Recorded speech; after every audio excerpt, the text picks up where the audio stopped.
So we are just getting back from Canada, and I wanted to spend some time debriefing, sharing a little bit of our story here on the blog.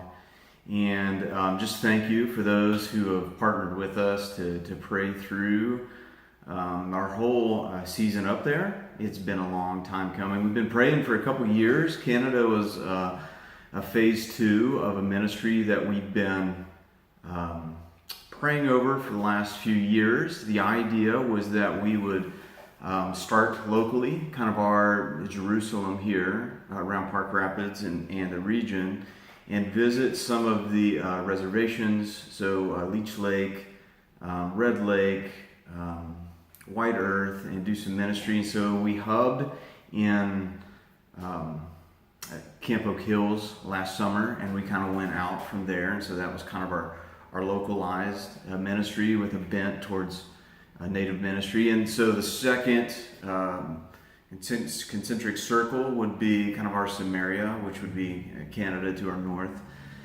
And we've been up to Winnipeg before with some of our other trips, and found a ministry there called Salome Missions that we just love what they're about. And so that's phase 2 to go there, and then a reserve that's just north of there that we've had connections with through Mokahum, native, kind of a native college associated with Oak Hills. And then the third phase is that, Lord willing, that we'd be able to hit Alaska next year. And so that's kind of the ends of the earth, so to say, from where we're at. And so Canada was kind of our kind of a central hub. Not that we'd hit all of it, but that we could help make an impact on some ministries that are already on the ground.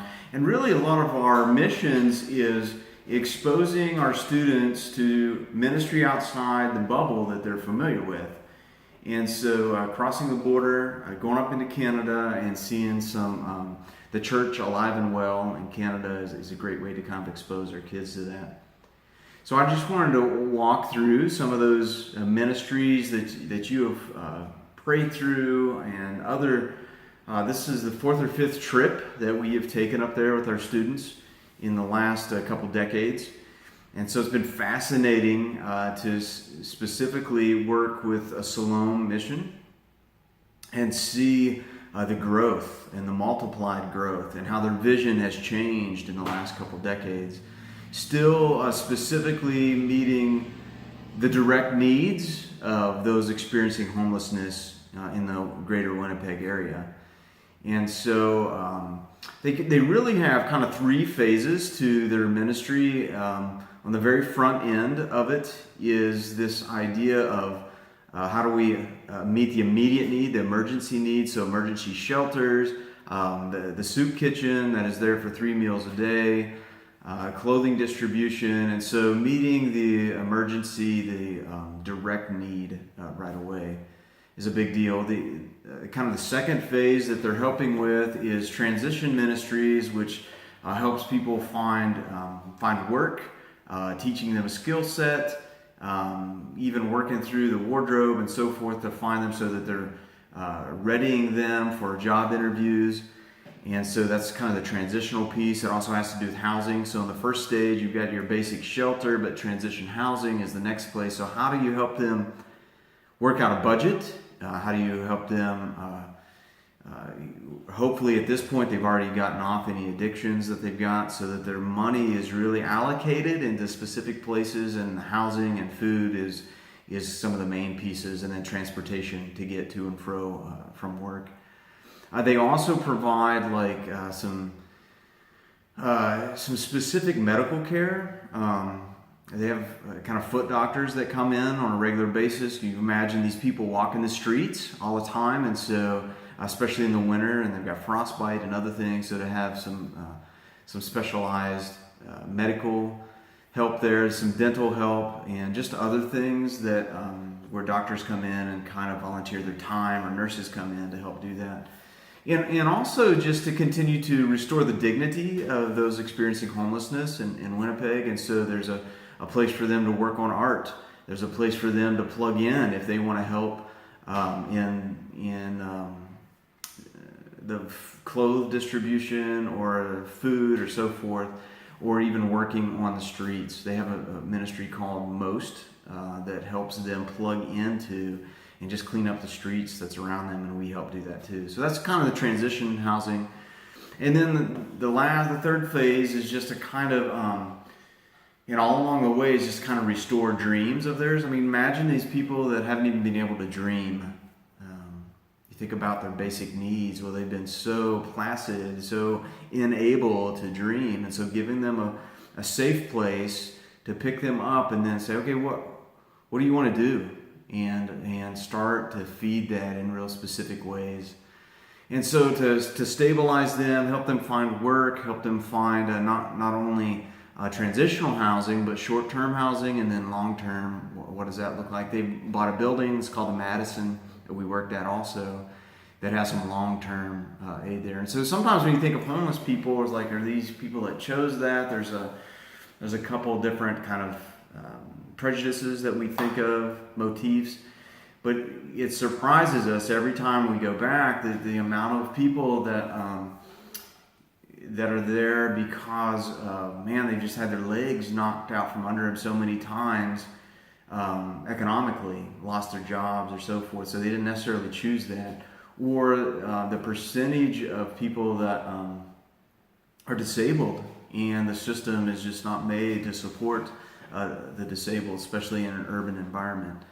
And so to help them come along, to get out of the emergency situation, out of the transition, and to really stabilize them. We saw a lot of people living on the streets, even just outside Salome Mission, saw them even outside the church that we stayed at.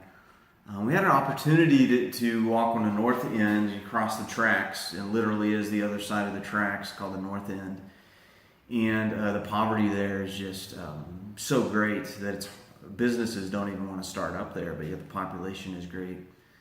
And someone had the idea, since we were there last time, 5 or 6 years ago, to just beautify the city by painting these murals. And so block after block after block are these just beautiful murals that are painted from people really all over the world, I think. I'd have to do some more research on that, but just to beautify the city, to give them some hope, to ask them to dream again where they're at. So that's kind of Salome Mission in a nutshell. We did a number of other things, had a lot of fun of the food distribution, of getting that, what's been collected, and the massive numbers of people, averaging around, at least when we were there, 500 or so per meal. That's a lot of mouths to feed. And then they're a main collecting source for clothing, and then we divided it up as to things that they can use there, and then we send on other things, and then you get stuff that's just turned into rags.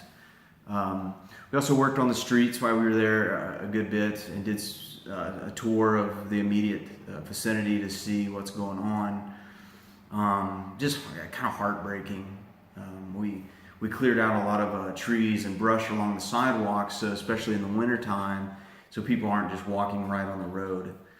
And there's this strip right outside of Salome and kind of goes east of Salome, where is maybe the main place where those experiencing homelessness kind of walk back and forth between some of these places that are soup kitchens and places for them to sleep, stay the night, in pretty messed up places. And so we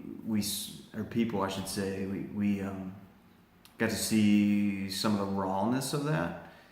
And so the cardboard boxes, the human feces, just pretty gross. And we quit counting the number of needles that our kids would pick up with pinchers, because you didn't want to hold them by hand, to throw in a jar to get rid of. So people that are just using drugs and alcohol, and the lowest of lows, if you don't have money, is what's called the sniffers. I think it was sniffers. And they would be, and we saw some of these people who would, whatever they could find to kind of numb their pain, so whether it was glue or some kind of fumes or so forth, and they would just, sniff it in to kind of tear down some brain cells so they didn't have to think about it. So just to kind of visually see that and be exposed to that was a big deal, and then to help kind of clean up the streets and visit with some people that were there also. We had a few that were old enough to visit with people in the dining area, and so just to make our way around and just to hear people's story is probably a bigger part of the deal as far as ministry goes. We did have a few. One in particular I'm thinking of is when we got there one morning, a lady that came in and had some needs, but more spiritually, and asked us to lay hands and pray over her. And so that was a cool experience for our group to go through that. So again, that's kind of Siloam mission. There's a lot to that. Spent a few days specifically working with them, rotating our kids through different ministries that Siloam has itself. And some of our last crew who have been there got to help us knock down walls where now there's offices, and they're doing some of the training in some of these areas that we once slept in. The top, I think it's a 4-story, 5-story building, and now it's just full of ministry capacity, so there's not even room to put us up, so we had to stay at a different church. And so posted some of those pictures online. If you're alumni and you've been there before, check those out to see what you plowed forward. Even the last trip 5 or 6 years ago, we did some demolition just outside of the building to the south, and now they are occupying the new building, and they tore down a building in between, and they're now building another building there for their temporary housing. They want to expand their capacity to shelter people, specifically for community living and transitional housing, not just emergency shelter. So neat to see that. If I were to turn the page here on some other things, and there's a lot of little stories that students could fill in. If you ever read some of their journals or see some of their pictures, they could fill you in on some of that. We were hosted by a church. It's called New Life Ministries, and they've been there for quite a while. Their lead pastor, founding pastor, passed away some time ago, and so they're now spreading out, and some other ministries are using them. But they were willing to house us in the basement. Crazy thought. Every time they had no egress windows, and so we would get back in the evening, 4 or 5 o'clock, and it would feel like it was bedtime because there's just no outside light. And gave us kind of some ideas of, man, what would that be like if, especially thinking this far up north in the wintertime when there's limited daylight, and just life is about sleeping, eating, surviving. Anyways, in the basement and jailed together as a group, had some awesome devotions, some worship time led by a group. Picked up on the old Q&R if you've been following student ministries, this question and response time where we're challenged by the scripture, and then just a chance for everybody to kind of filter that through, kind of the Quaker style atmosphere where we're kind of circled up and processing. But New Life exposed us to some ministries that were there. We also had a chance just to work around the church, clean windows. They had some flowers and trees kind of on the street side, and even there just finding needles, and someone had lived or crashed or slept, at least even under there. It's kind of like, wow, right here in front of us. And this is kind of the West End, Winnipeg.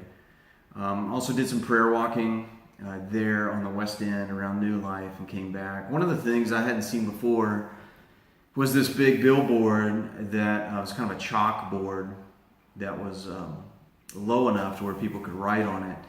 And it was the idea that they had in big print, "Before I die, I want to." And then they had all of these blanks that people could kind of fill in the blanks, what they wanted to do. And so again, it was like this idea of restoring a dream, because people in their oppression and depression gets to a point to try to relate to that where they don't even dream anymore. And so therefore they don't have the motivation to pick up and go and to do, to be productive even. So just right around New Life. They also modeled in community, so a couple ministries out of that. Familiar with Flatlanders, which is a community living where they kind of live together and help people in that transitional housing long-term, but live communally. and it was above the Vineyard Church there on the north end. Got to see that. Also the Organic House Church that Stephanie and her family exposed us to. Got to visit with her husband. Have a Mennonite background and such a specific appointed ministry where they were moving into neighborhoods and buying up property so that people could afford some of the housing, but not just leaving it like a slumlord, but actually having someone on site who would invest in them and live communally with them. And so fascinating to hear some of those stories, and they've been at it for a couple decades or close to that, to the point where they are self-supportive now. They came in as missionaries originally to have some support, but now it's self-supportive in some of these housings that they have. And I've had over 100 people come and live with them in these communal housing situations, and it's changed the attitude, and just again fascinating to hear the stories of what that looks like, the kind of organic house church living communally there in Winnipeg, in a number of different pockets that's restoring what they call it the inner. There's a word for it. It's circular donut. There we go. It's kind of inside the donut as the city expands, and the inside of the donut kind of gets left behind sometimes. And so they're reinvesting in those people's lives. And this is kind of out of order maybe, but one of the main guys at Salome, JJ, lives in one of these type of houses, the Flatlanders house. And I'll post it. He's got this allegorical story. He used to be, I believe, a history or English teacher in the school system, and retired from that, is now working with Salome and helping people in transitional housing and so forth. But he wrote this story. It's called Blink's Garden. It's an allegory, and it's a fascinating way. It really grabbed our attention to the deep need, the underlying need. And sometimes a poem or a song can grab the concept so much better than just kind of a teaching moment. So Blink's Garden is the name of that. Forward that to you. We did spend a day of just kind of breathing and having some cross-cultural experiences. So we went to the Fork, which was the initial why Winnipeg is there, because it was the fork of the rivers where trading would happen. And so we went there and saw kind of some of the memorials of the Fork, did a little bit of shopping, not much, took some pictures. We also went to the Mint. Winnipeg is also known for not only the Canadian Mint, but they mint coins from around the world, and so that was kind of fun for our kids, and to pick up a $1 million gold bar or something like that. Canadian 5-pin bowling, if you haven't did it, if you've never done it, it's really fun. It's like throwing a shot put down a bowling alley. So we kind of did some cross-cultural experiments with that. That same day, and this is jumping into another piece of the trip, we visited with a guy that morning that did the blanket exercise. I'll try to post something on that too, either some pictures or a video of that. His name is Larry, and he is now I think he's one of the head chaplains. And we drove by this place, but there's this giant penitentiary in Manitoba, just north of the city of Winnipeg. And so he's one of the main, older guy now, and just goes in, loves on the people, does chapel for them, and is a connecting point to those that are in the penitentiary system there in Winnipeg. Anyways, he came in and shared the blanket exercise with us. And again, his name was Larry. Fascinating perspective. He was a First Nation person himself, came off the reserve from the Peguis people, which there's a big backstory to the Peguis people. This is our extended field trip to the First Nation Reserve of Peguis, and Larry played a role in that. We didn't pre-plan that, didn't know that he was from the Peguis people, but a couple years back made a connection with Mokaham, Native ministry, mainly out of Cass Lake area, connected with Oak Hills, and Paul Strobel, people like that, connected with them. Anyways, there was a couple there at Mokaham that came from the Peguis Reserve, down to Winnipeg City, and then now down to Mokoham, and I'm training in Bible training right now. So that's where our heart first kind of got palpitated for the Peguis people. And then to hear Larry and his story say that he was Peguis is like, oh, this is one of the people that we've been praying for. And so then to hear his in-depth perspective was just amazing, pretty cool. He name-dropped a city by the name of Dallas, looked it up on a map. Of course, our GPS failed us the whole time we were there unless we had Wi-Fi. So in Winnipeg at the church we had that. So eventually we were looking for... God had us set aside a couple days for First Nation people. So not just Salome, but to get up into the reserve. And so one of those days was just visiting with Larry, walking through the blanket exercise. And the other day was a full day of just driving up to the Peguis Reserve, not having any, real plan other than we just want to hit the few towns that are there and just kind of pray through them. And if God provides some ministry opportunities while we're there, bonus. If not, we just want to go up and pray over the people. And so we took a couple hours plus north. Fascinating landscape. Got into some tundra area, and just to see the outlay of what that looks like. A different kind of beauty altogether, but the short trees and the tundra as far as the rocks and so forth. Hoping to see a polar bear. Didn't see a real one, but we saw like this modeled one out in the, Anyways, so that was part of our trip. We stopped, it took a while to get there, and stopped in a little town called Hodgson on the edge of the Peguis Reserve. Ate our lunch at this little park. Kids found a seesaw there. It was like they had never seen a seesaw before. Anyways, we had brought a portable grill, had grilled out, and did have contact, besides praying over the town, did have contact in going to the local restaurant bar and using the bathroom. But also there was a mechanic that came by, just fascinating little short blip. Mechanic that was working on a vehicle, that was working on some road construction, and just led to give him one of our brats and just some water, some Gatorade, and to bless him with that. Really caught him off guard in the midst of his doing mechanical work, kind of flagged him down. And by the second time around, he had come back to work on the vehicle and just kind of offered a prayer over us. And so that was cool. And it seemed like God always reciprocates. And we receive more than we try to give when we do ministry and missions. And that was just a great example of the First Nation Peguis guy praying over us. So that was just kind of a cool moment for a group to kind of share in, at least those that were around. Drove through the reserve and just didn't have any true leading. In fact, I was pretty disappointed because although our GPS wasn't working, we could follow the little blue dot on the map as far as where we were going, so we just kept going and kind of found our way from the little blue dot, though we didn't have directions. And where I thought there was a town of Dallas, it just kind of disappeared from the map. And so I'd kind of given up on it. And we get to the far north end, almost to the end of the road, and there it was, this little sign of Dallas. There was a tiny little convenience store there.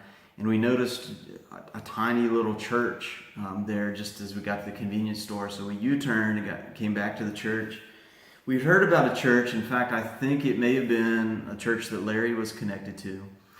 And so we just stopped there. My goal was just to knock on the door or the parsonage or house next door, just see if anybody was there to see if we could just get the down low on what their thoughts were of the... To our dismay, the church was unlocked. And so we kind of, it's a church, it should be safe, right? So we just kind of helped ourselves and went into the church. And just one of those moments that you could never duplicate, one of those moments where God is just so tangible in your life that I think every student could probably testify to, like, It's not like we say God showed up because he was already there. It was like we showed up and just made ourselves available to God. And just an awesome time of just being in God's presence and praying through. The church had this short little list of things to pray through. So we began to pray through that, and the Spirit of God just moved in a really cool way. And just fun to like be able to point at some mile markers in our life, and that was one of them. And if nothing else, those couple years of just praying for the Peguis people, and then getting on site and feeling like, okay, we're here, God. What do we do now? And just praying for those people, praying for the church that is representative of Jesus there on the reserve, was just a powerful time of almost like a fulfillment of, a vision that God had given us, though we hadn't had clarity on it for years. We probably a lot to say about that at the church there in Dallas, Peguis.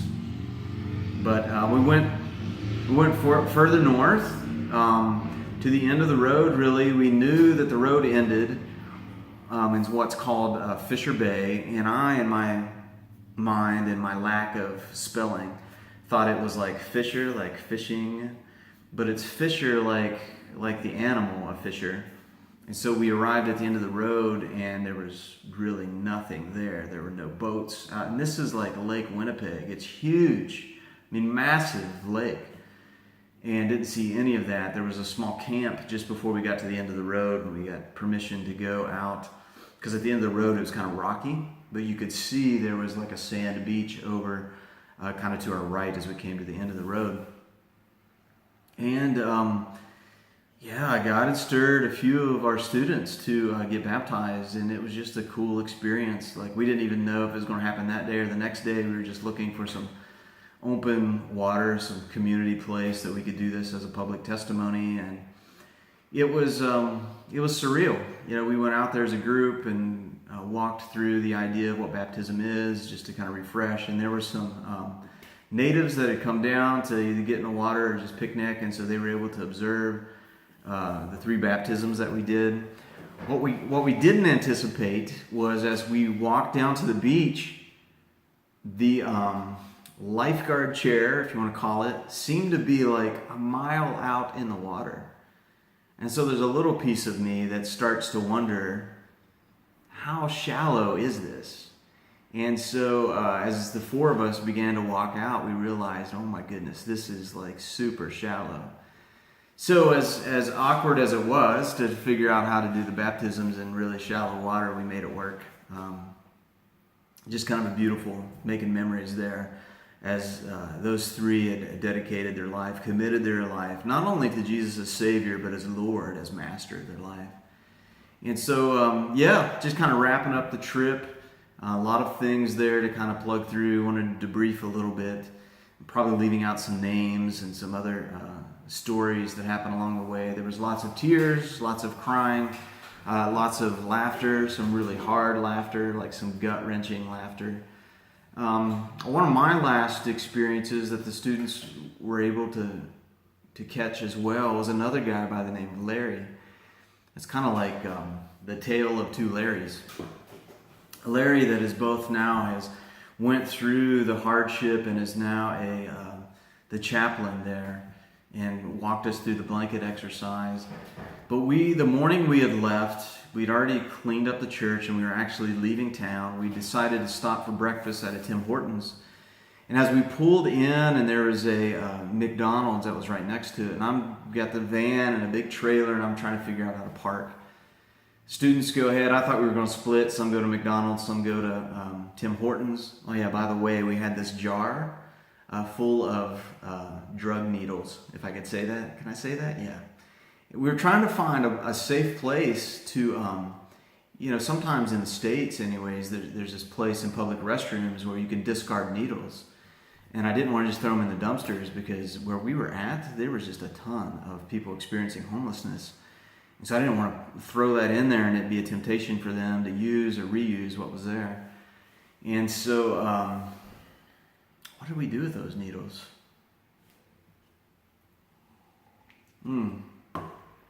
Yeah, when we finally got out of town, there was a Walgreens that we were able to, or something like that. Some pharmacy we disposed them at, where there was no homeless people around. It was farther away from the city. Anyways, that was totally a side note. I had finally parked, and everybody else had already gotten their breakfast. And by the time I had got into Tim Hortons, noticed a lot of people kind of in the shade and in the shadow of some of the buildings, kind of taking refuge there because it was hot. I mean, ridiculously hot, probably 35 degrees Celsius or something like that. And I just noticed, in order to get to the door of Tim Hortons, there was a guy that was experiencing homelessness, what appeared to be that, right at the door, and just kind of begging for money. Just a quick conversation as I was heading in, and my mind's already in 2 or 3 other places. I'm kind of across the border today, got to eat breakfast, I want to stay healthy, got to get something in my system.